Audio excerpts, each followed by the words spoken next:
কতগুলো কথা না বলে আর পারছি না, সেটা হচ্ছে এখন যে মানে নীতিটা চলছে, এটাকে তো রাজনীতি বলা চলে না, এটা হচ্ছে কুলাঙ্গার নীতি, নোংরা নীতি চলছে সমস্ত দলেই।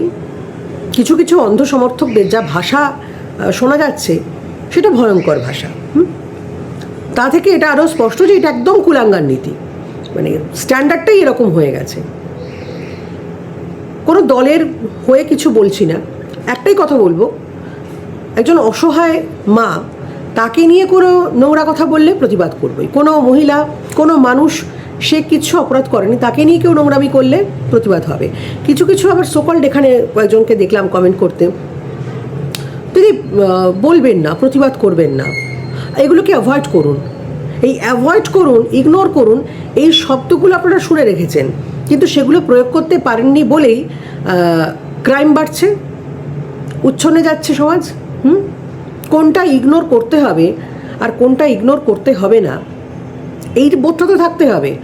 একটা মহিলাকে অকারণে কেউ অসম্মান করবে, মালাইন করবে, তার প্রতিবাদ হবে না? আর সেটাকে যদি বলেন আপনি দিদি করবেন না, তাহলে সে একটাই কথা, কিছু মানুষ নিজে কিছু করতে পারে না, আর কেউ কিছু করলে তাদের সমস্যা তৈরি হয়।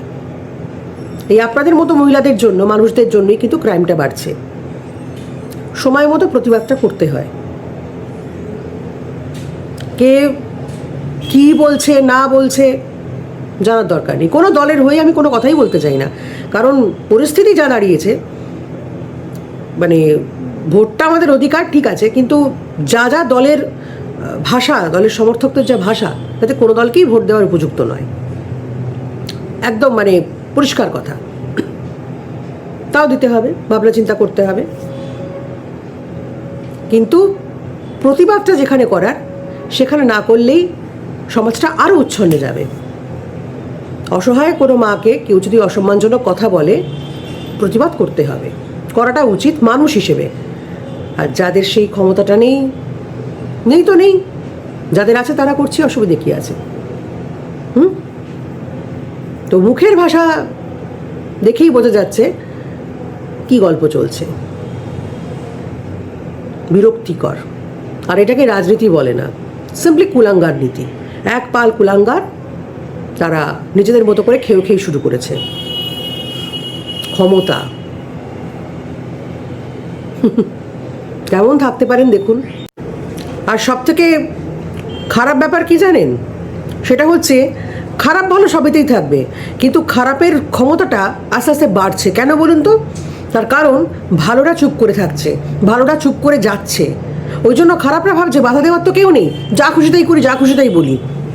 ওখানেই সমস্যাটা, খারাপদের মধ্যে ইউনিটি বেশি, আর ভালোদের মধ্যে ন্যাকামোটা বেশি হয়ে যাচ্ছে। থাক, বলবো না, ইগনোর থাক, ওই জন্য বিপদটা বাড়ছে। খারাপ ভাবছে বাধাহীনভাবে বেড়ে উঠি, আর ভালোরা এগোতে গেলেও কেউ না কেউ আটকে দিচ্ছে, থাক না। এইটা মুখটা জায়গা মতো না খুলতে পারলেই ব্যাস গল্প শেষ। তাই হচ্ছে তো আস্তে আস্তে। দেখুন কেমন থাকতে পারেন।